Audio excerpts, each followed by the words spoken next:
Olá, pessoal! Tudo bem com vocês?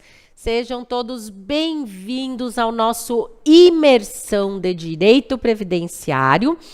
E nesse nosso encontro de hoje, pessoal, a gente vai aqui passar para vocês algumas dicas bem pontuais para você acertar aí o máximo de questões, o máximo de 2 questões que a gente tem aí da prova, né, de direito previdenciário na sua prova de primeira fase da OAB. Então, pessoal, preparei aqui um material para vocês, né, que sem mais delongas já vou direto para as dicas, né, para a gente começar a analisar aqui o nosso material. Então, olha só, pessoal. Primeira coisa aqui que eu coloquei aqui para vocês. Manutenção da qualidade de segurado, que também é um período que se chama aí, é chamado pela doutrina e pela jurisprudência de período de graça. O que é esse raio aí desse período de graça, ou período de manutenção da qualidade de segurado?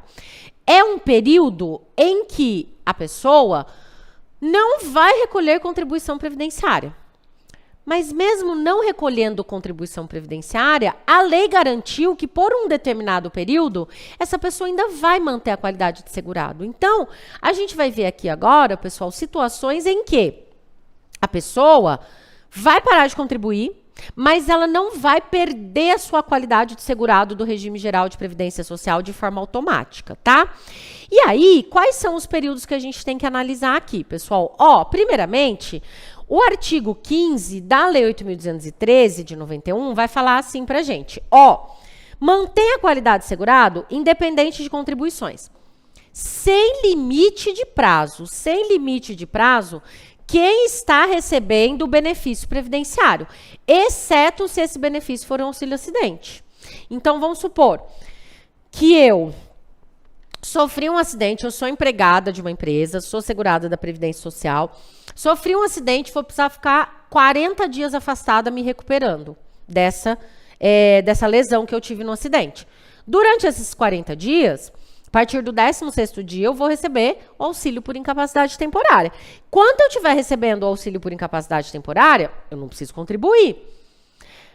Mas eu não vou perder minha qualidade de segurado. Então, todo o período que uma pessoa estiver recebendo o benefício previdenciário, ela não perde a qualidade de segurado. Exceto se esse benefício for auxílio-acidente, que aí é um benefício de natureza indenizatória, para quem teve algum tipo de sequela, é um benefício diferenciado, tá? Segundo, mantém a qualidade de segurado até 12 meses após o fim das contribuições.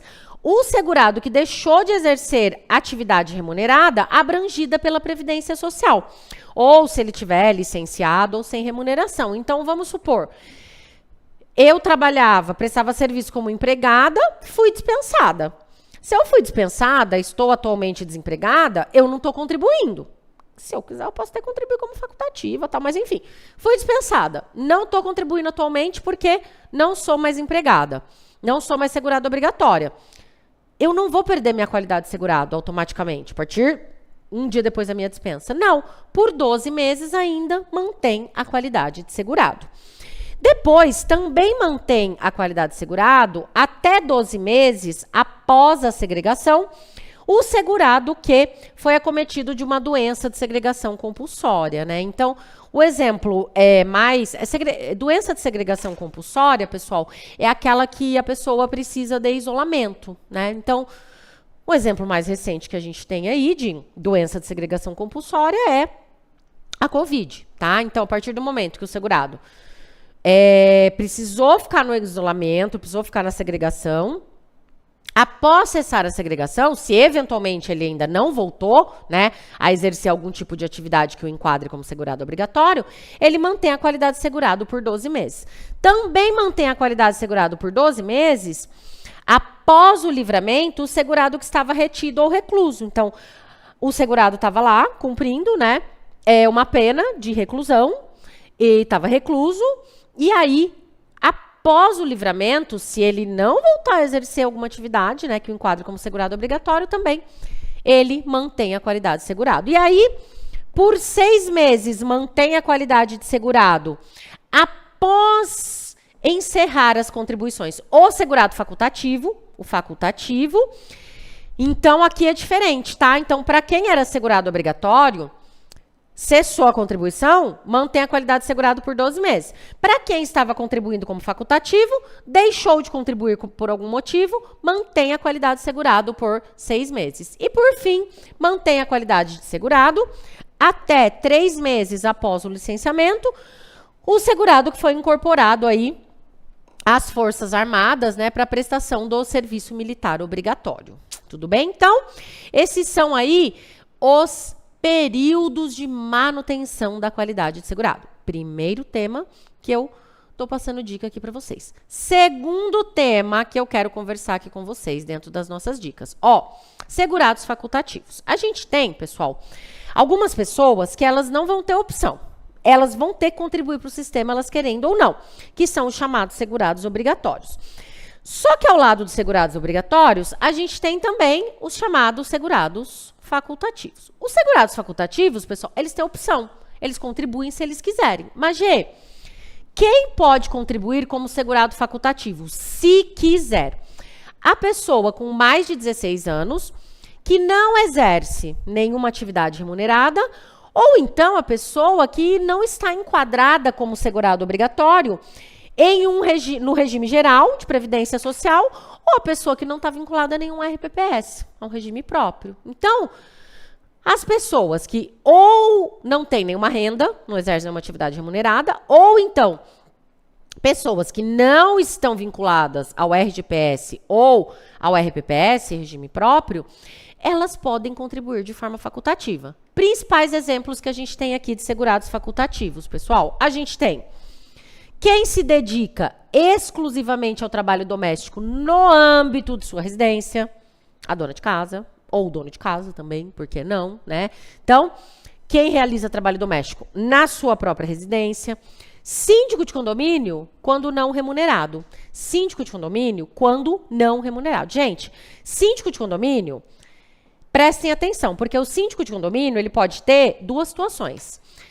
Primeira situação é essa aqui. Aquele síndico de condomínio que não recebe nenhuma remuneração por isso, mas ele recebe algum benefício, ou ele recebe uma isenção no condomínio. Ele não é remunerado para aquela atividade. Ele pode até receber algum benefício, alguma coisa, pode receber isenção da taxa condominial, mas ele não recebe remuneração pela atividade de síndico. Síndico não remunerado, se quiser, contribui como facultativo. Agora, uma outra figura que a gente tem, que é o chamado síndico profissional, que é remunerado por isso, aí ele é segurado obrigatório. Contribuinte individual. Então, cuidado com o síndico. O síndico, se ele não for remunerado, pode contribuir como facultativo se quiser. Síndico profissional que recebe remuneração é segurado obrigatório na modalidade contribuinte individual. A gente também tem o estudante, o brasileiro que acompanha cônjuge que foi prestar serviço no exterior e um outro cuidado que a gente tem que ter é com esse carinha aqui, o estagiário. Por quê? O estagiário, a lei vai falar que ele só vai ser facultativo, só pode contribuir como facultativo se o estágio estiver em conformidade com a Lei 11.788, ou seja, se o estágio for lícito, regular. Por quê? Porque se o estagiário trabalha de acordo com a lei, é só uma relação de trabalho. Então, ele não é segurado obrigatório da Previdência Social. Então, o estagiário que tem uma relação lícita, uma relação regular de estágio, ele não está enquadrado, vinculado obrigatoriamente ao regime de previdência. Mas se ele quiser, ele vai contribuir como facultativo. Agora, e o estagiário que está em desconformidade com a lei, ou seja, o estagiário que está numa relação ilícita, numa relação irregular. Nesse caso, a consequência do estagiário irregular é o reconhecimento do vínculo empregatício. Então, o estagiário que tem uma relação ilícita, uma relação irregular, ele vai ter o seu vínculo de emprego reconhecido. Com o vínculo de emprego reconhecido, o estagiário passa a ser segurado obrigatório da Previdência Social. Então, cuidado com essas duas situações. O síndico de condomínio, para verificar se ele é remunerado ou não, e o estagiário para verificar se ele tem uma relação lícita ou uma relação ilícita de estágio. Tudo bem? Então, sobre os segurados facultativos, Era isso que a gente tinha para conversar. Agora, ó, vamos falar um pouquinho sobre alguns benefícios. Primeiro benefício que eu quero conversar com vocês. Aposentadoria especial. Gente, a aposentadoria especial é devida para quem trabalha exposto a agentes prejudiciais, agentes nocivos à sua saúde. São os agentes, pessoal, insalubres. É para quem?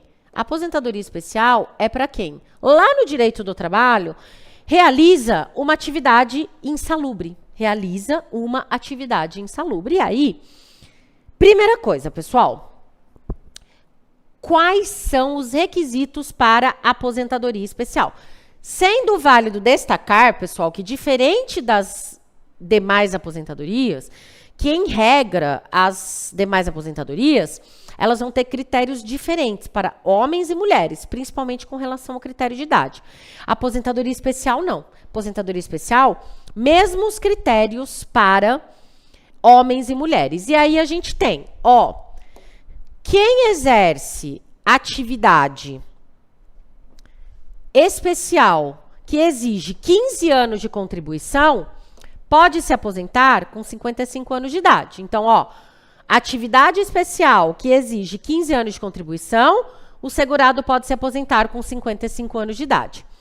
Atividade especial que exige 20 anos de contribuição, o segurado se aposenta com 58 anos de idade.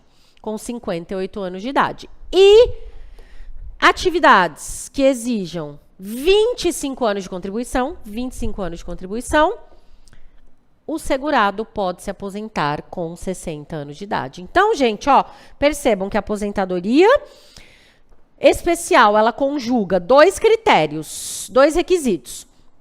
Tempo de contribuição, que pode ser de 15, 20 ou 25 anos, e idade, que pode ser 55, 58 e 60 anos. Com, né, como eu falei anteriormente, critérios para aposentadoria especial, eles são os mesmos para homens e mulheres. Aí não tem critérios diferenciadores entre homens e mulheres. Tudo bem?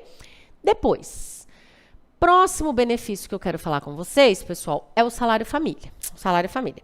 O salário família, pessoal, é um benefício que ele é devido para o segurado que tenha filhos de até 14 anos de idade. Até 14 anos de idade.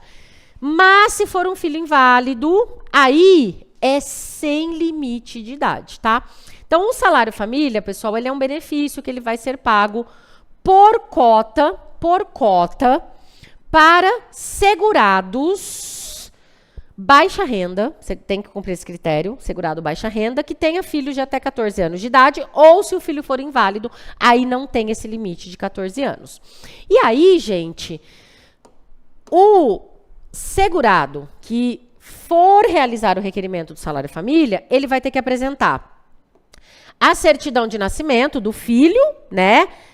Ou se for um enteado, um menor tutelado, também tem que apresentar documentação, né? Equivalente.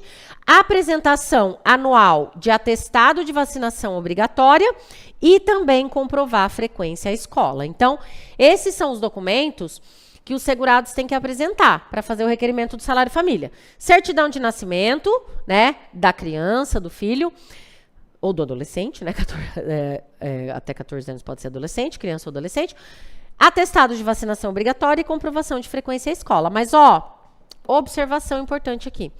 Para o doméstico, é necessário apresentar só a certidão de nascimento. Então, para o doméstico, se quem estiver fazendo o requerimento do benefício for um segurado obrigatório, um empregado doméstico, aí ele não vai precisar apresentar atestado de vacinação obrigatória e também a frequência à escola, só a certidão de nascimento.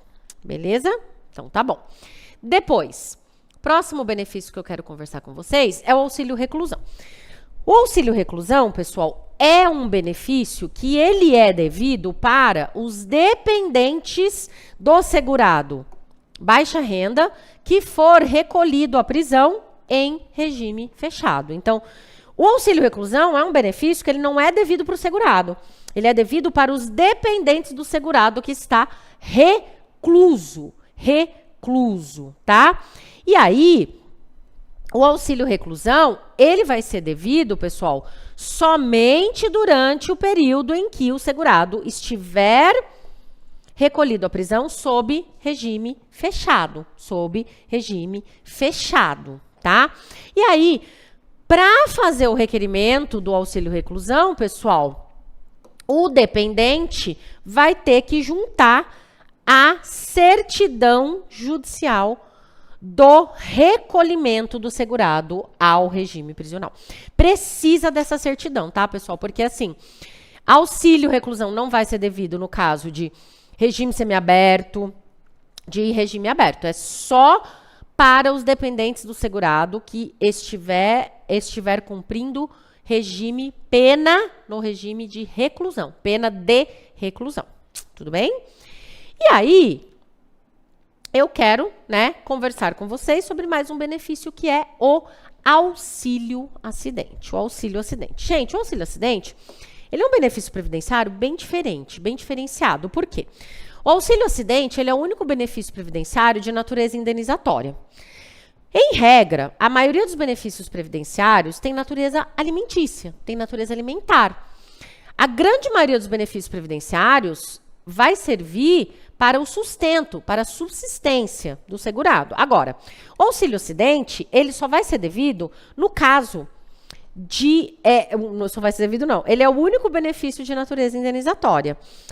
E o auxílio acidente só vai ser devido, pessoal, quando o segurado, ou em razão de uma doença, ou em razão de um acidente, ele teve uma sequela e a redução da sua capacidade laborativa. Então, diferente do auxílio por incapacidade temporária e da aposentadoria por incapacidade permanente, em que o segurado está incapacitado de exercer atividade laborativa, no caso do auxílio acidente, o segurado volta a exercer as suas atividades laborativas de forma normal.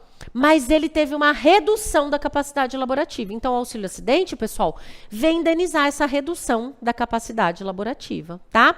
E aí a lei determina, pessoal, que o recebimento de salário, então o segurado está trabalhando, ele pode voltar a trabalhar. Recebimento de salário ou a concessão de um outro benefício, exceto se for aposentadoria, exceto se o segurado se aposentar, não vai prejudicar o benefício do auxílio acidente, tá? Então, assim, vamos supor, eu sofri um acidente, fiquei com uma sequela.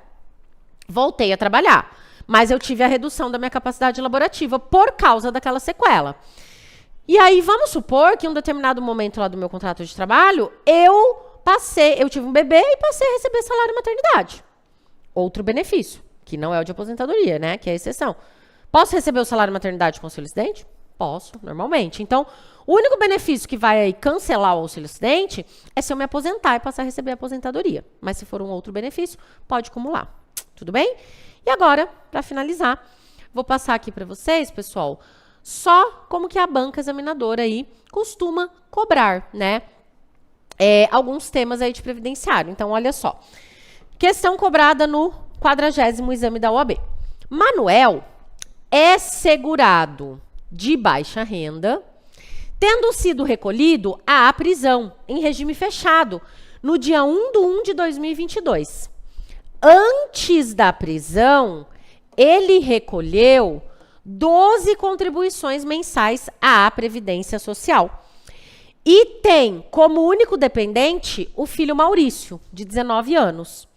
Diante dessas considerações, sobre o auxílio reclusão, assinale a afirmativa correta. A. Maurício não faz jus ao benefício do auxílio reclusão, uma vez que seu pai, Manuel, não cumpriu a carência de 24 meses. B. Maurício, apesar de Manuel cumprir a carência exigida, não faz jus ao benefício do auxílio reclusão, por possuir mais de 18 anos. C. Caso Manuel venha exercer atividade, ainda que em regime fechado, haverá perda do direito ao recebimento do auxílio reclusão para o seu dependente. E D. O requerimento de Manuel solicitando o auxílio reclusão deve ser instruído com a certidão de nascimento do dependente, sem a necessidade de certidão sobre o seu recolhimento à prisão. Diante desse caso aqui, pessoal, a alternativa correta aqui é a alternativa A. Por quê, Magia? Alternativa A, ó. Essa questão aqui era uma questão que conjugava conhecimento do auxílio reclusão com carência, tá? A gente precisava saber também do número mínimo de contribuições para receber o benefício. Então, o Maurício não tem direito ao benefício porque o Manuel só tinha recolhido 12 contribuições antes de ser preso. E a carência do auxílio reclusão, ou seja, o mínimo que precisa contribuir para ter direito ao auxílio reclusão, são 24 contribuições. Então, por isso que a alternativa A está correta, tá? O erro aqui da alternativa B é falar que o Manuel cumpriu a carência. Não, ele não cumpriu a carência. O erro da C é falar assim, ó, se o Manuel vier exercer alguma atividade, vai ocorrer a perda. Não, a lei fala exatamente o contrário. A lei fala, olha, se o recluso vier exercer algum tipo de atividade, não vai gerar a perda do direito ao auxílio reclusão. E o erro da D é falar que o requerimento vai ter que ser instruído com a certidão de nascimento. Não, certidão de nascimento é para salário e família, outro benefício. Sem a necessidade de certidão do recolhimento. Não, gente. A certidão de recolhimento à prisão é requisito indispensável. É um dos documentos que vai ter que ser apresentado para receber o auxílio reclusão. Tudo bem? E aí, pessoal, para a gente finalizar, olha aqui uma outra questão. Ó, em 2018, Antônio, segurado, empregado vinculado ao regime geral de previdência social, sofreu um acidente de trânsito quando voltava para sua residência.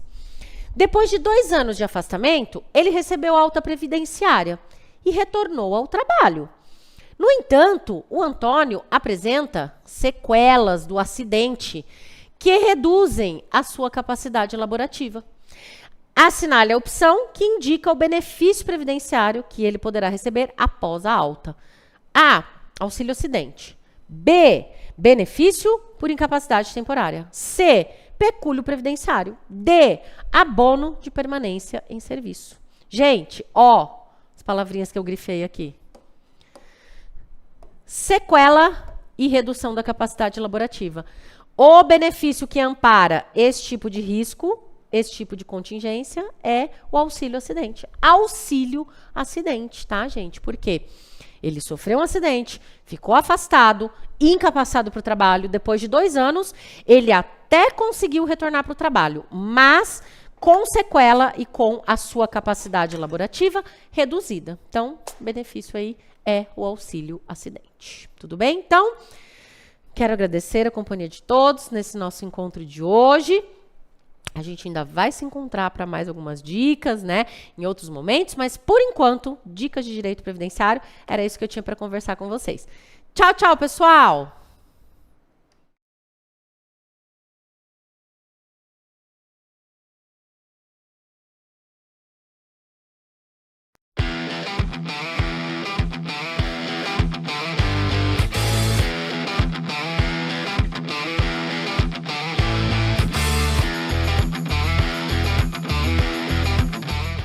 Olá, meus queridos, minhas queridas! Tamo ali, ó, em cima, né? Agora chegou mesmo, Flávia. Bom, deixa eu me apresentar, né? Para quem não me conhece, eu sou a Flávia, professora Flávia Cristina, procuradora federal, ministro aulas de Direito Administrativo e Direito Previdenciário. E para quem quiser, né, maiores informações, me seguir aí nas redes sociais, eu tô lá como Profa Flávia. Esse é o Instagram, né? Que é o que a gente participa mais. Então, quem quiser, a gente coloca lá umas coisas, umas bobagens também, umas coisas de direito, e assim a gente leva a vida, tá? Mas vamos lá. Previdenciário. Flávia do céu, como que é isso? Não gosto, não sei se é de passar no cabelo, se é de comer. Calma. Previdenciário, 2 questõezinhas, né? 2 questõezinhas. Ah, é pouco. Pergunta que se é pouco para quem fez 38, né? 39 na prova passada. Então, bora lá, gabaritar. São 2, mas são importantes. Valem tanto quanto as outras. Muito bom. Previdenciário, a gente tem vários assuntos dentro do direito previdenciário. Então, tem a parte de seguridade social, né? Que nunca caiu. Ah, mas pode cair, Flávia? Poder pode, né? Mas nunca caiu. Então, como a gente tem um tempo aqui limitado, vamos nos concentrar naquilo que vem caindo, né? Naquilo que vem caindo. Então, Seguridade Social faz parte, mas a gente acredita, né, que tem menores chances. Impossível não é, mas é improvável. Aí dentro de previdenciário também tem regimes previdenciários. Porque não tem só o regime do INSS, que é o chamado regime geral de previdência. Não tem só o do INSS. Existem os chamados regimes próprios de previdência. São muitos regimes próprios. Existem regimes complementares. Mas assim, ó, esta parte de demais regimes previdenciários também não caiu. Ah, pode cair? Mesma coisa, poder pode, mas é improvável. Parte de regime próprio é mais provável cair dentro de administrativo, talvez, tá? Mas aqui dentro de previdenciário, não. Regime geral, então, o nosso negócio? Regime geral. Só que dentro de regime geral, eu tenho dois grandes blocos, vamos dizer assim. A parte dos benefícios e a parte de custeio das contribuições. A parte de custeio, quando o examinador pede alguma coisa, ele pede dentro tributário. E já pediu várias vezes. Ele pede dentro do direito tributário a parte das contribuições. Agora, o nosso negócio, então, é regime geral, benefícios. Ok? Regime geral, benefícios, que é o que vem caindo. Então, bora lá, Flávia. Regime geral, benefícios, o que nós precisamos lembrar?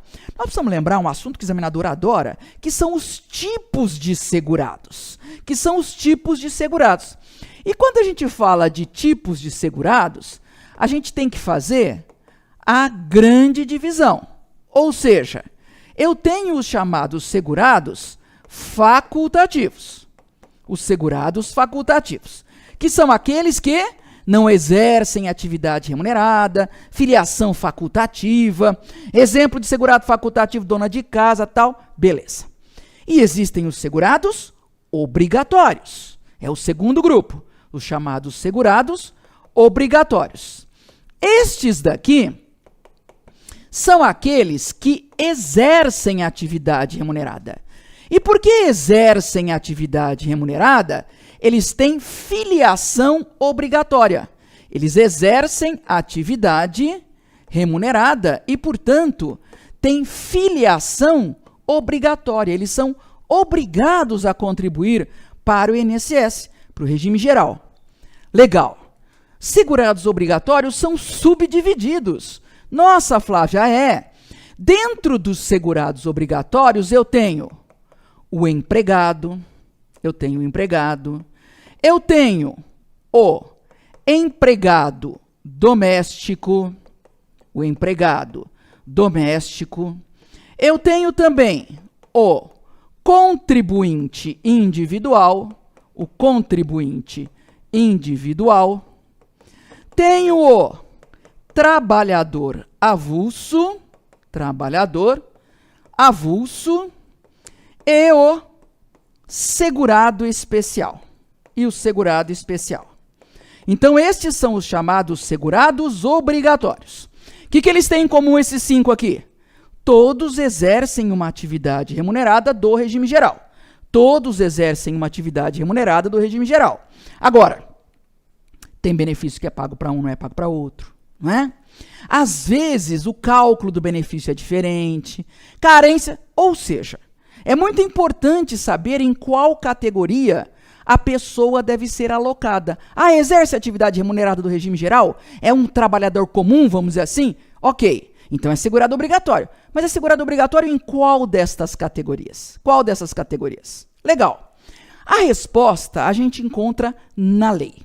Direito previdenciário cai muito texto de lei. E cai texto de qual lei? Costuma ser 8.213 de 91. Então, a 8.213 de 91 é a principal lei para você estudar dentro do direito previdenciário, prova da OAB. Legal, Flávia. Mas fala um pouquinho de cada um desses segurados obrigatórios aí. Eu vou dar uma lida lá na lei. Está lá no artigo 11 da 8.213. Dá tempo ainda, né? Vou dar uma lidinha legal. Mas assim, dá um tapa aí. Quais seriam esses segurados? Então, olha só. Ó. O segurado empregado, ele é aquele que tem as características lá do direito do trabalho. Mas não só. Olha aqui, ó. Artigo 11 da 8.213. São segurados obrigatórios. E aí vem, inciso 1, empregado.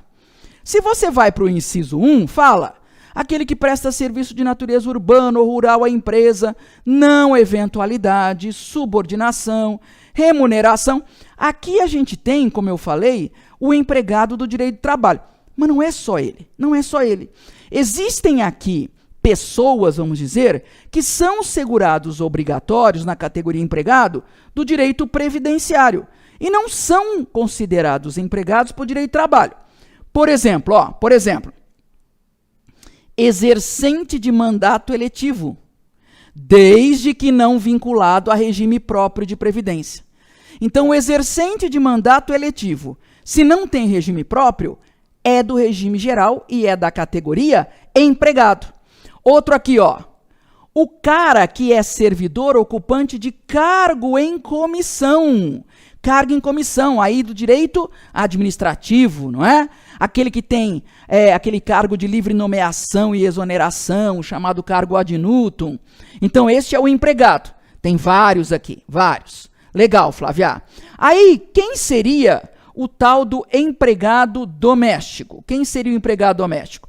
Aí é o do direito do trabalho, né? Aquele trabalha para a família, né? A família não pode obter lucro com o trabalho do empregado doméstico. O empregado doméstico que você tão bem conhece. Ok.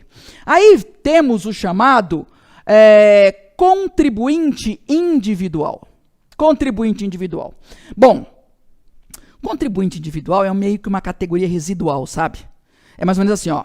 Não dá para colocar, é segurado obrigatório, mas não é empregado, não é doméstico, não é trabalhador avulso, não é segurado especial, é contribuinte individual.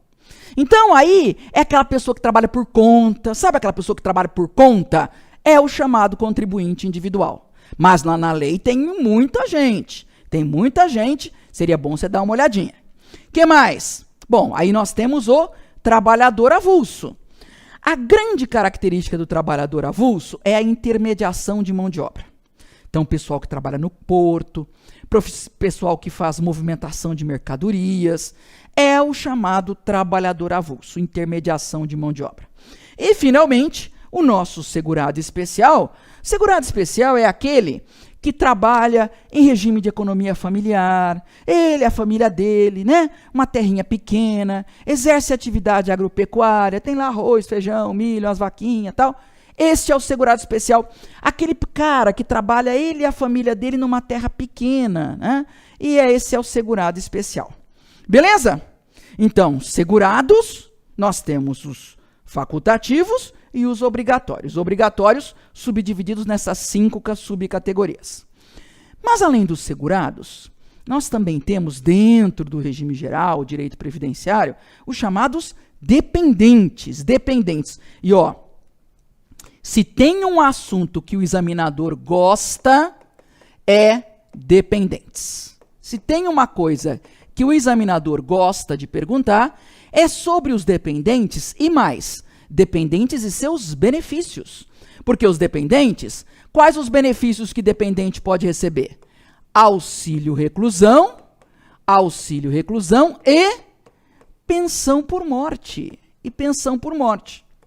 Então, são 2 benefícios que podem ser pagos para o dependente. Lembrando que dependente é aquela pessoa que não exerce atividade remunerada, não é? O dependente não exerce atividade remunerada. O dependente, na verdade, melhor dizendo, ele nem contribui. Ele não contribui. Ele tem uma relação com a Previdência porque existe um segurado. Então, o dependente é o cara que não contribui. Legal. Recebe ou pode vir a receber auxílio reclusão e pensão por morte. E quem são esses dependentes, Flávia? Quem são os dependentes? Os dependentes são divididos em classes. Então, dependentes, eles são divididos em classes. E aí eu tenho primeira classe, segunda classe e terceira classe. Primeira, segunda e terceira classes. Quem faz parte da primeira? Lembrando que a primeira é conhecida como classe preferencial. é a classe preferencial, ou seja, aquelas pessoas que têm preferência na hora do pagamento do benefício. Camarada morreu, deixou primeira, segunda, terceira classes, quem recebe o benefício? O povo da primeira, que é a classe preferencial. Tudo de bom a primeira classe. Já vamos ver quem são. Vamos lembrar, né? Outra coisa legal da primeira classe é que o pessoal da primeira classe, eles têm presunção de dependência econômica. Eles têm presunção de dependência econômica, tá? Então, camarada faleceu, deixou uma pessoa de primeira classe, mesmo que essa pessoa da primeira classe, por exemplo, tenha um salário maior do que o segurado que morreu, não interessa. É de primeira classe, tem presunção de dependência econômica. Não precisa comprovar que dependia economicamente do segurado. Tá, Flávia, mas quem são essas pessoas de primeira, segunda, terceira classes? Quem é esse pessoal de cada uma dessas classes? Ó, vamos dar uma olhadinha na lei. Olha só. Aí nós vamos encontrar esse pessoal no artigo 16. Aí vamos aqui para o artigo 16 da 8.213. Espera aí que não firmou aqui. Tá aparecendo meu computador, tá meio ruinzinho. Artigo 16, ó. 8.213. São beneficiários na condição de dependentes. E aí vem. Primeira classe. Inciso 1. A preferencial. Aqui não tem que comprovar dependência econômica. Tem presunção. Cônjuge, companheira, companheiro. Filho não emancipado. Menor de 21, cuidado. É menor de 21, não é de 18. Filho inválido, com deficiência intelectual, mental ou deficiência grave. Então, ó, este é o pessoal da primeira classe, classe preferencial. Segunda classe, que precisa comprovar dependência econômica, os pais, pai e mãe. Terceira classe, que também tem que comprovar dependência econômica, irmãos. Irmãos. Qualquer condição, não emancipado, menor de 21, inválido, com deficiência intelectual, mental, deficiência grave. Para quem é inválido, né, ou tem deficiência, aí não tem uma idade máxima para ser dependente, ok? Então, veja aqui, ó, quando se fala do inválido, do deficiente, tanto para o irmão quanto para o filho, não existe essa limitação da idade de 21 anos, ok? Então, inciso 1, primeira classe. Inciso 2, segunda classe. Inciso 3, terceira classe. Legal. Estes são os dependentes que podem vir a receber a tal da pensão por morte ou auxílio reclusão. Lembrando que, ó, algumas regrinhas envolvendo aí os dependentes. Classe superior exclui classe inferior. Classe de cima exclui classe de embaixo. Então, por exemplo, camarada morreu, deixou cônjuge, 2 filhos menores de 21 anos e deixou a mãe dele. A mãe que depende dele, que mora com ele e tal. Quem recebe a pensão? A esposa e os 2 filhos menores de 21. A mãe não, porque a mãe é de segunda classe. E classe de cima exclui classe de baixo. Então veja que não é possível dividir o benefício entre pessoas de classes diferentes. Ok? Muito bom. Quando o benefício é pago para uma classe, por exemplo, a primeira classe, o benefício vai ser dividido entre aquelas pessoas da primeira classe. Então, no nosso exemplo, ele morreu, deixou viúva, 2 filhos menores de 21. E a mãe, o benefício vai ser dividido entre a viúva e os 2 filhos menores. Mesmo valor para cada um, é isso que eu quero dizer. Outra regrinha importante. Quando um dependente perde a sua condição, quando ele deixa de ser dependente, como é que ele deixa de ser dependente? Fez 21 anos, morreu, né? Deixou de ser dependente. A parte dele, a cota desse dependente que deixou de ser dependente, não acresce aos demais. Não vai para os demais. Não é assim, ó. Um filho fez 21 anos. A parte dele agora é dividida entre a mãe, né, a viúva, e o outro irmão. Não existe isso, tá?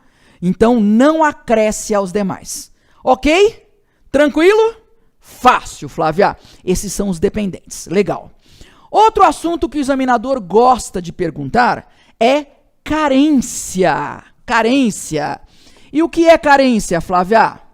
Carência é número mínimo de contribuições indispensáveis para que a pessoa faça jus ao benefício.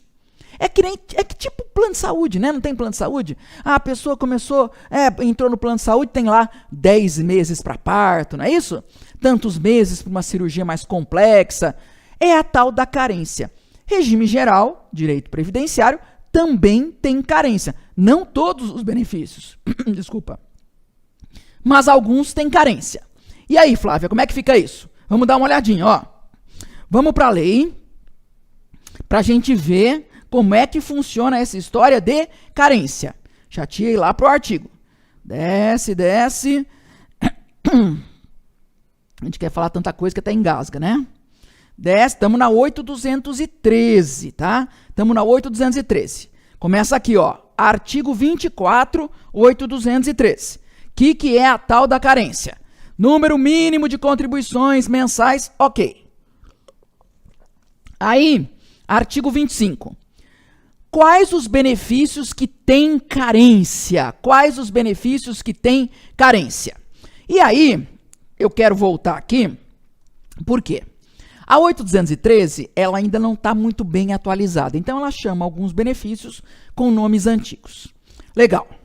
Ela começa dizendo, olha só, tá lá, ó. Começa falando de auxílio-doença e aposentadoria por invalidez. Esses benefícios, eles não têm mais esse nome. Tá? Mudou.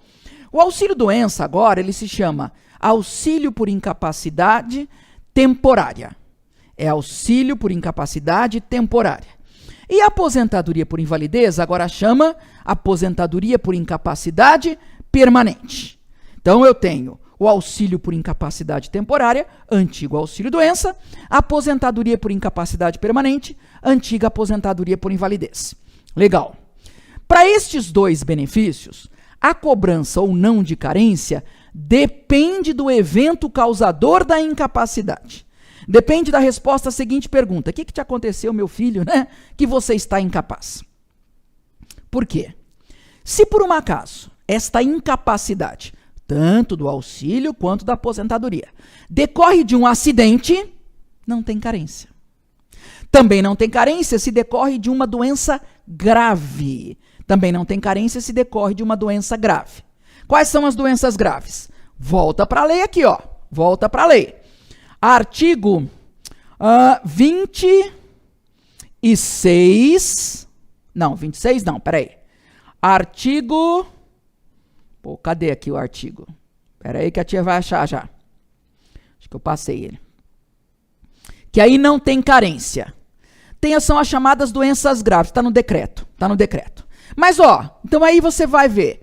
Tem a neoplasia maligna, né? Neoplasia maligna, nefropatia grave, cardiopatia grave, elas estão no decreto 3048 de 99. Por isso que eu não achei na 8.213.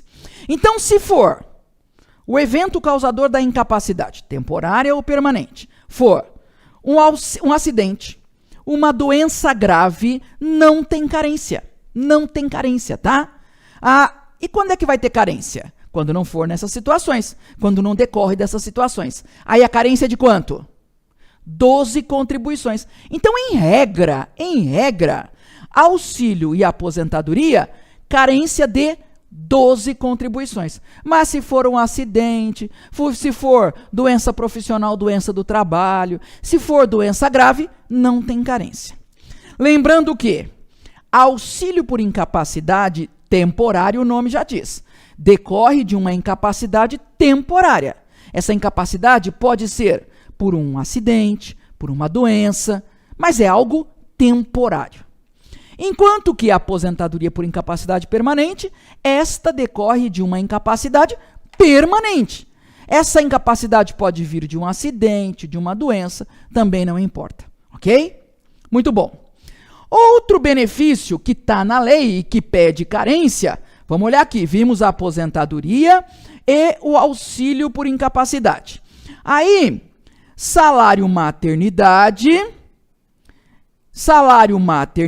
em regra, não cobra carência, tá? Cobrava para as trabalhadoras, para as seguradas facultativas e contribuintes individuais, mas nós tivemos uma decisão aí do Supremo e tal. Então, em regra, salário maternidade não tem carência. Auxílio reclusão, 24 contribuições. Auxílio reclusão que é pago para o dependente do segurado preso, né? Segurado preso, aí tem os requisitos para isso. Muito bom. Independe de carência, não tem carência. Primeiro, aquele auxílio, aquela aposentadoria que nós vimos, decorre de acidente, doença profissional, doença do trabalho ou doença grave. Não tem carência. Tá. Também não tem carência, pensão por morte, salário família, auxílio acidente. Para esses três aqui, também não tem número mínimo de contribuições, tá? Aqui repetiu, auxílio doença, aposentadoria, quando for caso de papapá, doenças graves, ok. Também não tem carência os serviços da Previdência, que são o serviço social e a reabilitação profissional. Então, para esses, também não tem carência, ok? Então, voltando, carência, número mínimo de contribuições, alguns benefícios têm carência, como, por exemplo, auxílio por incapacidade, aposentadoria por incapacidade, dependendo do evento gerador. Tem carência o auxílio reclusão, né? Mas tem benefício que não tem carência. Então, o que não tem carência? A pensão por morte não tem carência, né? Pensão por morte não tem carência, auxílio acidente não tem carência. Esses são benefícios que não exigem carência. Legal. Lembrando, nós temos, além da aposentadoria especial, aquela que a pessoa recebe porque trabalhou submetida a agentes agressivos, né, prejudiciais à saúde, tem a aposentadoria por incapacidade, ok? Tem também uma aposentadoria que alguns chamam de voluntária, outros chamam de programada, que é aquela aposentadoria que é paga quando, regra geral, o homem atinge 65 anos de idade e 20 anos de tempo de contribuição. Então, regra geral, homem, essa aposentadoria programada ou aposentadoria voluntária. Homem, 65 anos de idade, 20 anos de tempo de contribuição. E a mulher, 62 anos de idade e 15 anos de tempo de contribuição. Então, isso, regra geral. Beleza? Tranquilo? De novo, dá uma lidinha, características dos benefícios, não é? Às vezes tem uma coisa que o examinador gosta de perguntar também, quando cessa a aposentadoria por incapacidade, porque muitas vezes ela não cessa de imediato, nós temos as tais mensalidades de recuperação. Mas assim, as questões de previdenciário não são complicadas. Foca em regime geral, benefícios. Beleza? Tranquilo? De resto, excelente prova, arrebenta, vai com tranquilidade, vai na fé que vai dar certo, tá bom? Até mais.